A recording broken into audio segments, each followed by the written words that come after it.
Salut, moi c'est Noé et je vous parle depuis le Rescue Center de Sea Shepherd France qui se situe à Carnescleden en Bretagne. Dans cet épisode, on part à la rencontre d'un soigneur qui a dédié sa vie aux animaux. Par amour, par volonté de réenchanter la nature, mais aussi par la force des choses, parce que beaucoup d'animaux blessés sont amenés chaque jour au centre de soins. Alors installez-vous confortablement, parce que cette conversation pourra bien changer votre regard sur le vivant. Salut Henrik, est-ce que tu peux te présenter ? Eh bien, tu l'as dit, je m'appelle Henrik, je suis soigneur animalier au service ici des animaux au centre de soins à Carnescleden. J'ai commencé donc en 2001 par une formation de soigneur animalier qui était à destination des parcs zoologiques. J'ai côtoyé différentes espèces et très vite en fait j'ai commencé à me rendre compte, c'était déjà en moi un peu avant, mais à me dire mais finalement qu'est-ce qu'on est en train de leur faire à ces animaux, que ce soit les spectacles ou ceux qui sont maintenus, détenus dans des cages présentés au public, à me dire mais qu'est-ce qu'on est en train de leur faire en fait, à se rendre compte de leur individualité, de leur sensibilité, de leurs émotions et de se dire mais qu'est-ce qu'on est en train de faire à ces animaux. J'ai arrêté l'entraînement des animaux à vocation de spectacle pour essayer de mettre un peu des compétences que j'avais pu acquérir au service en fait d'autres espèces dans l'objectif d'essayer d'atténuer des problèmes comportementaux qui étaient induits par cette captivité. On parle des fameux stéréotypes par exemple, de l'ennui qui fait que les animaux tournent en rond toute la journée par manque de stimulation psychologique, par manque de stimulation physique, dans la capacité d'exprimer pleinement leurs capacités, etc. Ça a duré un certain temps avec des fauves, des ours, pour finalement se rendre compte que de toute manière, on met un pansement sur une jambe de bois parce qu'on peut les apaiser un petit peu, mais de toute manière, tant qu'ils sont dans cette captivité, tant qu'ils sont dans cette cage, on n'ira pas plus loin. Et il y a un moment, le problème, pour moi, de mon prisme, c'était cette détention. Après, j'ai eu l'occasion de partir en centre de soins où j'ai trouvé naturellement beaucoup plus de sens. Et j'y suis resté, me voilà ici aujourd'hui. Sea Shepherd France, c'est historiquement un mouvement d'action en mer. Alors pourquoi avoir décidé de fonder un refuge à terre ? Et c'est quoi les valeurs profondes ? Alors, le Rescue est arrivé après l'action Rewild, qui était en 2019-2020. Il y avait inscrit dans ce projet Rewild la mise en place d'un centre de soins qui était pour l'accueil spécifique des espèces marines, en utilisant en fait cette fameuse installation de spectacle otaries et de spectacle oiseaux marins, avec des bassins et des bâtiments, donc pour le transformer en centre de soins phoques, oiseaux marins. Finalement, du coup, le projet Rewild n'a pas perduré. Mais Lamia Semlali, notre capitaine, s'est dit du coup, écoutez, il y avait ce projet centre de soins. On va quand même mettre en place ce centre de soins en Bretagne parce qu'il y a des besoins. Il y a pas assez, il y a 2 structures historiques en Bretagne, mais à elles, ça ne suffit pas pour accueillir toute la faune sauvage en difficulté. Et du coup, on a monté ce centre de soins et elle nous a dit, on ne va pas seulement du coup réserver l'accueil aux espèces marines, phoques, oiseaux marins, mais on va l'ouvrir à l'ensemble des espèces. Comment est structurée l'équipe du Rescue ? C'est des bénévoles, des militants et militantes, des professionnels ? L'équipe du Rescue Center, elle est grande. Ça ne se limite pas à ce qui se passe ici, en local. Il y a aussi beaucoup de personnes qui ne sont pas forcément ici, mais qui œuvrent quotidiennement pour le développement du centre. Nous, ici, on est 4 soigneurs. On a donc Kathleen, Nicolas et Ludwig. Il y a Sophie qui nous aide aussi sur la partie administrative maintenant. Il y a Anne-Sophie qui nous aide pour gérer toute la logistique en fait, des personnes qui vont et qui viennent ici au centre nous aider. Il y a Dominique qui nous aide pour tous les aspects comptabilité et administratifs aussi. Il y a des personnes qui sont du réseau déjà dans Sea Shepherd France, des différents groupes locaux ou qui ont déjà participé aux diverses missions nationales, qui vont venir ici passer 1 semaine, 2 semaines et travailler avec nous au quotidien.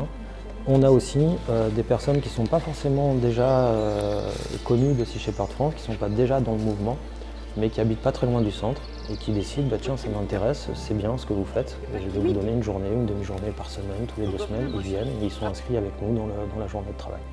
Donc l'équipe est vraiment grande, ça ne se limite pas seulement à quelques personnes, c'est vraiment un ensemble en fait qui fait que tout ça fonctionne et se développe. Et quelles sont les missions du Rescue et à quoi ça ressemble une journée type ?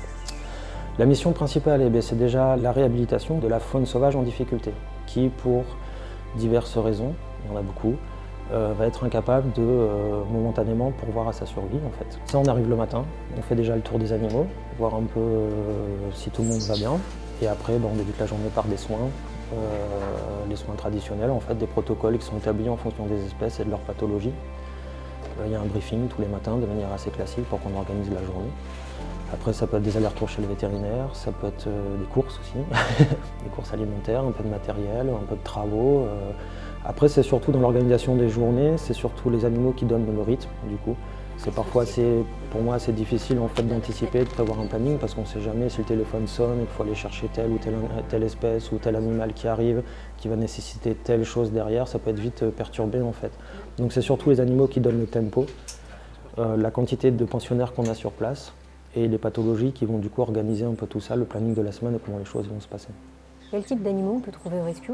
Et est-ce que tu as la sensation qu'il y a une forme de récurrence dans le type d'espèces qui reviennent au Rescue Center?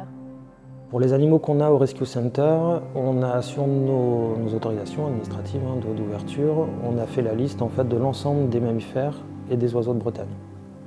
Après, de manière traditionnelle, on a toujours une proportion d'oiseaux plus importante que de mammifères. Il y a des espèces qui reviennent beaucoup, notamment les hérissons.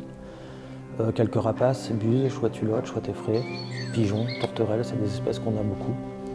Mais après, on a déjà accueilli pas mal d'individus. On a des écureuils en ce moment, on a eu des blaireaux, puis en oiseaux, on a eu beaucoup. La liste est longue en fait. Que ce soit les passereaux, les oiseaux marins, les limicoles, on en a déjà beaucoup.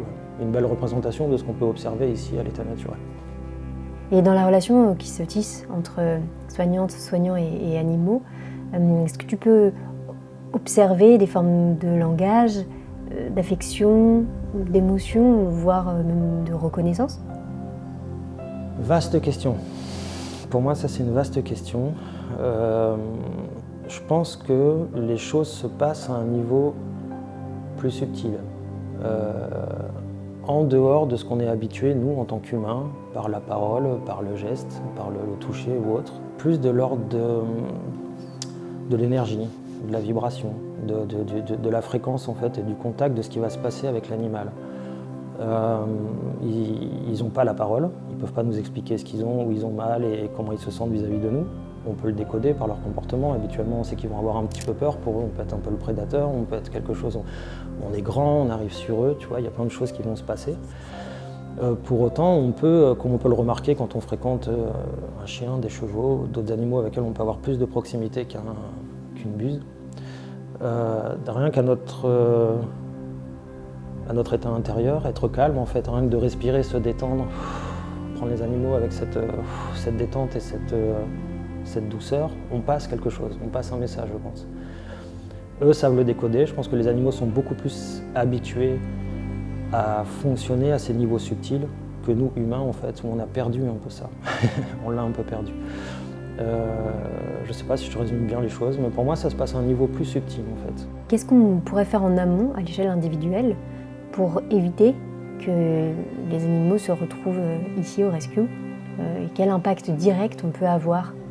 Pour éviter d'avoir des pensionnaires en surnombre qui débarquent dans les centres de soins, je ne suis pas sûr d'avoir la réponse, elle est collective cette réponse, c'est pas moi qui vais dire si on fait comme ça et comme ça, ça va fonctionner, on va régler tous les problèmes. On a déjà parlé, pour moi la réponse elle est vraiment collective, on a tous j'aime cette image qu'on avait, comme un petit morceau de puzzle qu'on a dans la main, et tant que tous ensemble on n'arrive pas à rassembler ce puzzle-là, on aura toujours les problèmes. Peut-être déjà commencer les uns les autres, nous tous, à se rémerveiller, à se réenchanter en fait, à réapprendre un peu plus à goûter cette nature, cette planète sur laquelle on est. Elle est magnifique, c'est magnifique quand on observe cette faune sauvage, quand on observe la végétation, les paysages, les différentes ambiances et tout. C'est réapprendre un peu à goûter ça, s'en émerveiller, mettre en place des comportements qui permettent de nuire le moins possible à ça. Et pas forcément de manière en fait séparée, mais retrouver cette harmonie en fait, retrouver un peu plus d'harmonie entre nous et cette nature, retrouver un peu plus d'harmonie, nous ici sur cette planète, comment on y vit, de manière à avoir quelque chose de beaucoup plus beau que ce qu'on peut observer aujourd'hui, ou peut-être parfois, sans vouloir trop mettre les projecteurs sur les côtés négatifs tout le temps en permanence, il y a aussi de la beauté, il y a aussi des gens qui sont dans cet émerveillement déjà et qui respectent la faune sauvage, qui essaient d'adopter des comportements et des habitudes de vie de manière à minimiser leur impact sur tous ces êtres-là qui nous entourent. Des choses simples comme vérifier avant d'entretenir des espaces verts qu'un hérisson n'y est pas niché quelque part et qu'on va accidentellement passer dessus avec une tondeuse ou un rotophile. Surtout qu'un hérisson ne va pas fuir, d'autres espèces peuvent avoir tendance à fuir, lui va se mettre en boule en se disant pourvu que ça passe, et donc il va rester sur place et on avance sur lui. Éviter de tailler les haies, de déranger des nichés d'oiseaux en plein mois de juin parce qu'on taille les haies et que c'est pas du tout la bonne époque, ni pour les animaux, ni pour l'arbre d'ailleurs. On n'est pas au-dessus de tout ça, on est au cœur d'un ensemble en fait, où on est profondément interconnecté et interdépendant avec cette faune sauvage. Comme dit Paul, on a plus besoin d'eux qu'eux ont besoin de nous. Et réapprendre à respecter ou à avoir en tête que si on circule en voiture la nuit dans nos routes de campagne, on n'est pas tout seul enfermé dans notre voiture, dans notre petite bulle, dans notre monde, qu'à tout moment, chevreuils peuvent traverser, renards, blaireaux, chouettes effrayés, peuvent pas. On fait attention, on roule tranquillement, puis peut-être même reprendre plaisir en fait, à chercher à les observer.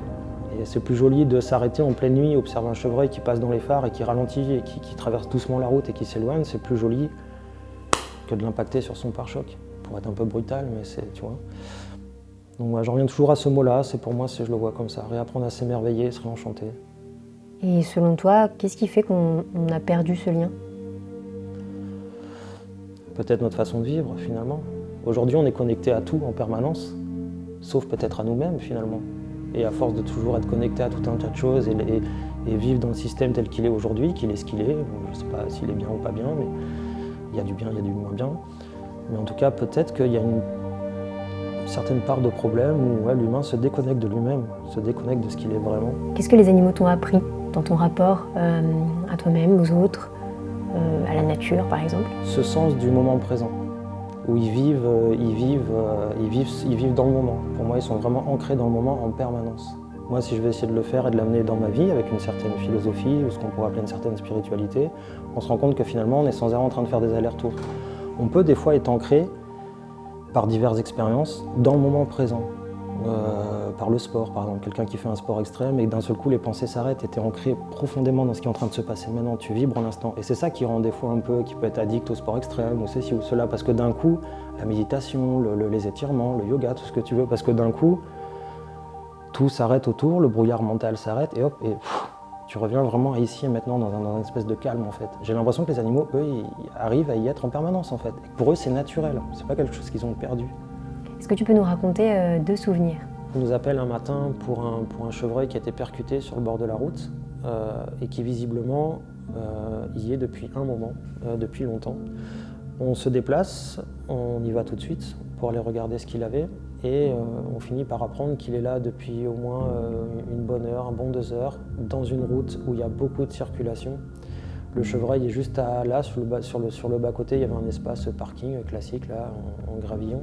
Et on s'approche du chevreuil, on le voit juste éclater. Je suis désolé, c'est pas le bon mot, mais au moins c'est compréhensible tout de suite. Quand j'utilise ce mot-là, on comprend ce que je veux dire. Des fractures ouvertes multiples, une épaule à moitié arrachée, la mâchoire cassée, du sang partout, en train de gémir, de se débattre encore un peu sur la route. C'est comme s'il était inexistant en fait. La circulation se fait, les gens vont et viennent, pris dans leur quotidien, pris dans les horaires, je vais être au travail, je vais faire ci, je vais faire ça. C'est sur le côté, pas le temps, je m'en occupe pas, c'est pas grave, c'est un chevreuil, on le chasse, on le bute, on le mange, on en revient à ce qu'on disait tout à l'heure. De ne pas avoir cette empathie, cette sensibilité, de se dire je m'arrête, je fais quelque chose, je suis en retard au travail. Et alors? Pourquoi personne s'arrête pour s'occuper de ce chevreuil? Pourquoi la personne qui même peut-être l'a tapé en voiture, pourquoi cette personne-là ne s'arrête pas pour, dans un sens de responsabilisation, réparer des dégâts, même s'il faut l'endormir, l'euthanasier, parce que de toute façon il n'y avait plus grand-chose d'autre à faire, mais au moins essayer de faire quelque chose, nous appeler, nous l'amener, aller voir un vétérinaire. Pourquoi cet animal reste dans cet état de souffrance sur le bas-côté, avec des voitures qui passent, qui vont et viennent en permanence depuis plus d'1 heure, avec strictement personne qui s'est arrêté. On l'a pris en voiture, on est allé directement chez le vétérinaire pour demander à abréger ses souffrances en fait, on ne peut rien faire. Même si on a envie de toujours bien faire et de toujours les soigner, il y a un moment, il faut aussi se rendre à l'évidence qu'il y a un moment où on ne peut rien faire. Si on insiste trop, on tombe dans une sorte d'acharnement aussi, voire de la maltraitance. Parce qu'il faut aussi qu'on fasse attention à cette envie de vouloir les soigner et les réhabiliter. Il ne faut pas qu'on tombe dans un côté un peu trop doré, le centre de soins. Il y a aussi de la mort. Il y a un moment, c'est bien aussi de les laisser partir parce qu'on ne les laisse pas dans cet état-là. Des bons souvenirs ici qu'on a déjà eu avec différents animaux, il y en a plein. Des histoires tristes, il y en a plein aussi, mais des belles aussi. C'est 2 buses qu'on a reçues poussins, toutes petites, dont une qui avait des plaies avec des asticots, etc. des soins assez longs en fait, à faire, les chairs à se reconstituer, tout ce qui va avec, mais qu'on a élevé. Alors il faut faire très attention, on en revient à ce qu'on disait tout à l'heure, c'est pas des peluches, c'est pas non plus des amis, il faut qu'avec tout l'amour qu'on a pour eux, il faut quand même qu'à la fin, ils aient leur individualité sauvage, qu'ils reprennent leur vie et qu'ils réintègrent leur environnement.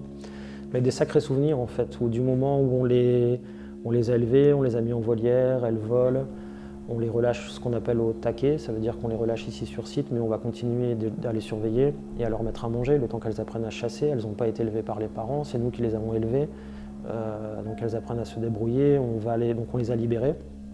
Ensuite on les nourrit tous les jours. Puis au bout de 2 semaines, on va commencer à nourrir un jour sur 2, puis un jour sur 3, et on avance comme ça doucement. Toute cette phase en fait, où elles étaient complètement libres ici sur le centre, d'aller et venir, ça a été plein de moments merveilleux. On en revient toujours même à cet émerveillement d'oiseaux on les reconnaissait en plus au plumage, on voit bien, puis il y avait quand même une proximité, le temps que la distance se remette un peu entre eux et nous. Il y a toute cette première phase où ils nous connaissent, ils n'ont pas vraiment peur de nous, et donc il y a une proximité qui a été installée. C'est juste magnifique de les voir passer, de les voir faire des piquets, d'être à l'aise avec nous, parfois d'être perchées haut dans les arbres dès qu'elles nous voient, parce qu'elles avaient compris la nourriture, d'aller au taquet pour manger. Il y a toujours cette relation en fait, qui s'installe avec eux, même si parfois on est peut-être un peu triste de se dire elles sont parties, on ne les voit plus.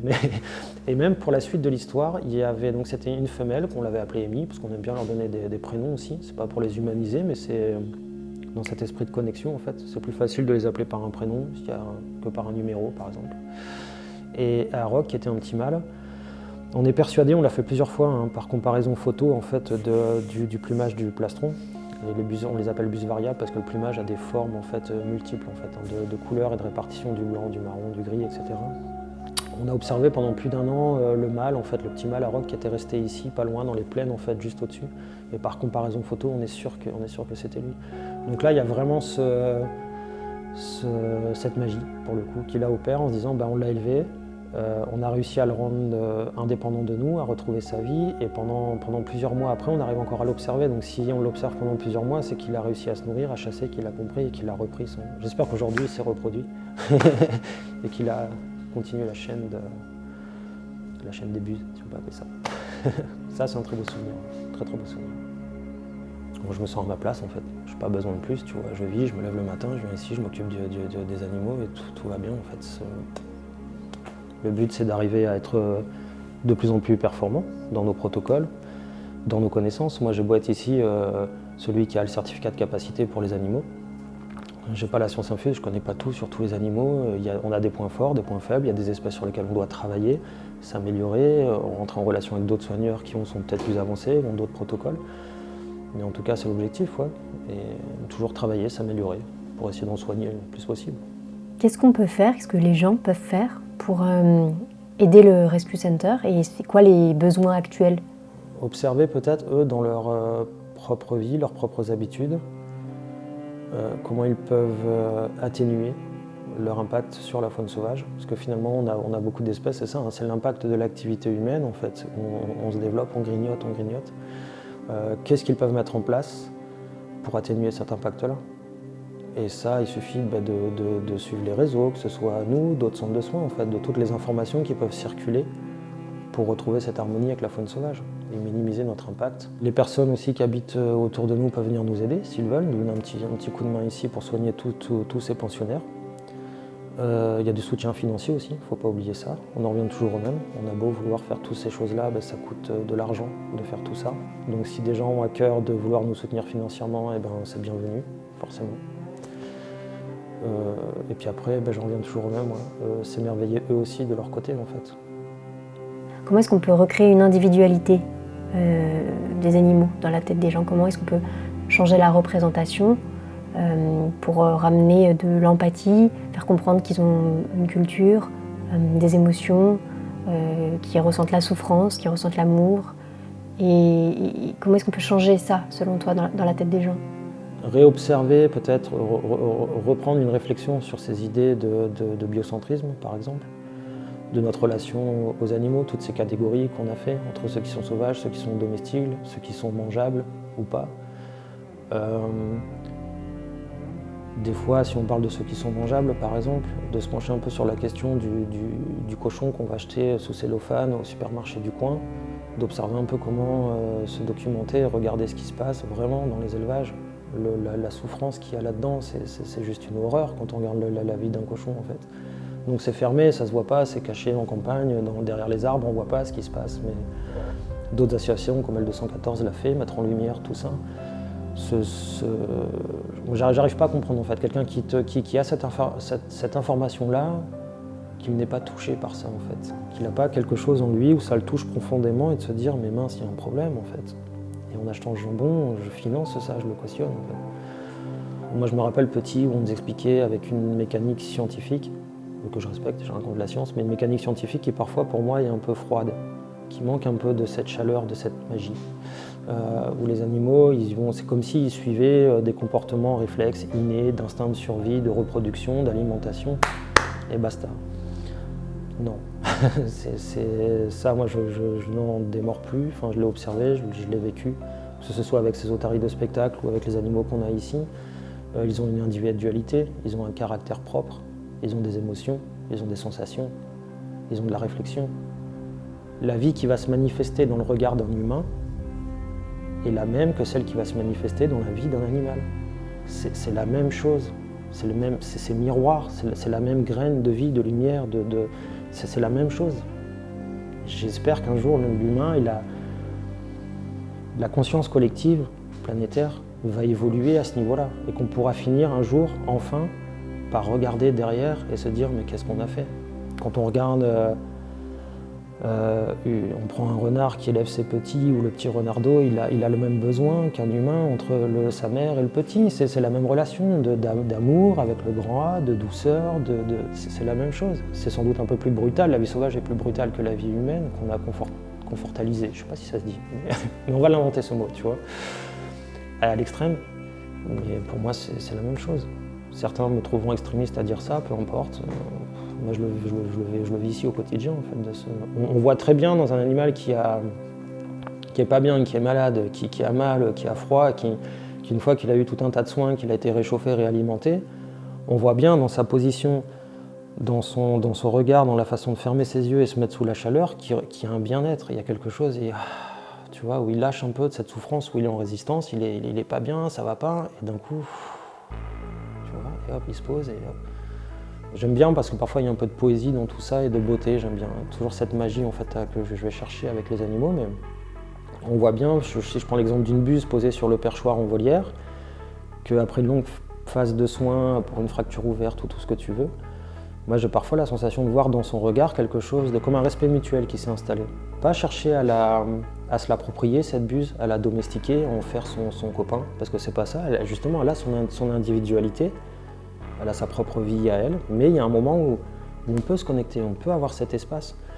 Et parfois j'ai cette sensation, est-ce que je la fabrique ou est-ce qu'elle est réelle, qu'il peut y avoir dans le regard quelque chose, un respect mutuel qui s'est installé, dans le sens où la buse peut-être que, en fait lui ou ces personnes, mais pas que moi, mais finalement depuis que je suis là, ça va, on m'a pas trop fait mal, j'ai l'air d'aller à peu près mieux, pas trop l'air de vouloir trop m'embêter, et qu'il y ait cet espace en fait, à un moment qui s'installe en fait, ce respect mutuel et cette...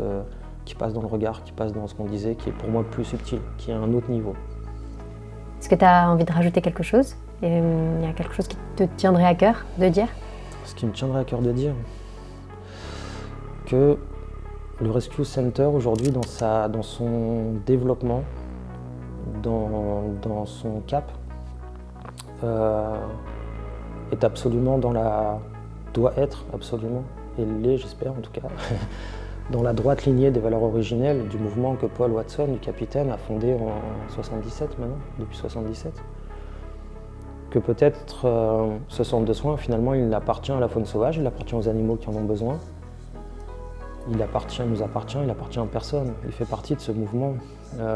Il n'est pas au service des aspirations personnelles ou de l'ego des uns des autres. Il est vraiment au service de la faune sauvage et je pense que Sea Shepherd France verra ce qu'il y reste, mais qu'on soit dans cette lignée en fait, de ce qui a été créé et qu'on soit dans cet héritage du mouvement Sea Shepherd originel. Ouais. Bon, merci beaucoup, Henrik. C'était hyper inspirant. Merci à vous. Merci. Sea Shepherd France, rejoignez le combat.